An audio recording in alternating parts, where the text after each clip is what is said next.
Hello viewers, இப்போ எல்லாம் SJ Surya நடிப்பு அரக்கனாவே மாறிட்டு வராரு. சமீபத்தில் அவர் நடித்த படங்கள் எல்லாமே சூப்பர் ஹிட் தாங்க. அவரோட நடிப்பு பலராலையும் ரொம்பவே பாராட்டப்பட்டு வருது. இந்த நிலையில் எஸ்ஜே சூர்யாவை சில நாட்கள் முன்பு பிரபல யூடியூப் சேனல் ஒன்று இன்டர்வியூ எடுத்திருக்காங்க.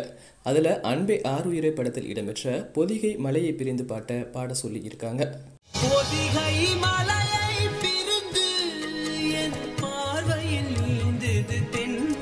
அதுக்கு எஸ்ஜே சூர்யாவோ, நான் பாட்டு பாடி ரொம்ப நாளாச்சு, இப்போ பாட்டு எல்லாம் வராது அப்படி இப்படின்னு ஏதோ சொல்லி, சரி பாடுறேன் கொஞ்சம் அட்ஜஸ்ட் பண்ணிக்கோங்க அப்படின்னு இந்த பாட்டை பாடி இருக்காரு. பொதிகை மலையை பிரிந்து என் பார்வையில் நீந்தது தென்றல். அவர் பாடின இந்த ஒரு வீடியோ சோசியல் மீடியாக்கள்ல வைரலானது. இப்போ எஸ்ஜே சூர்யாவை வச்சு ட்ரோல் பண்ணிட்டு வராங்க. கொஞ்சம் ஏஞ்சி அப்படி போக சொல்லுங்க, இல்ல நான் கூட அங்க போய் நிக்கிறேன் மேடம். சத்தியமே உட்கார எனக்கு பிடிக்கல. அதை நான் பிடித்து மெல்ல அடைத்தேன் மனச்சிறை. இந்த வீடியோ வைரலான அப்புறம் மற்றொரு இன்டர்வியூவில் எஸ்ஜே சூர்யா என்ன சொல்லியிருக்காருன்னா, எந்த ட்ரோல்லையும் மாட்டாம நல்ல பையனா சுத்திட்டு இருந்தேன், கொஞ்சம் அசதியாக இருக்கும்போது நேர்காணலில் பாட சொல்லிட்டாங்க. அன்னைக்கு பாடிய பிறகு நான் பட்ட அவஸ்தை இருக்கே, வெக்கப்பட்டு வேதனைப்பட்டு துக்கப்பட்டு துயரப்பட வச்சுட்டாங்க அப்படின்னு சூர்யா சொல்லியிருக்காரு.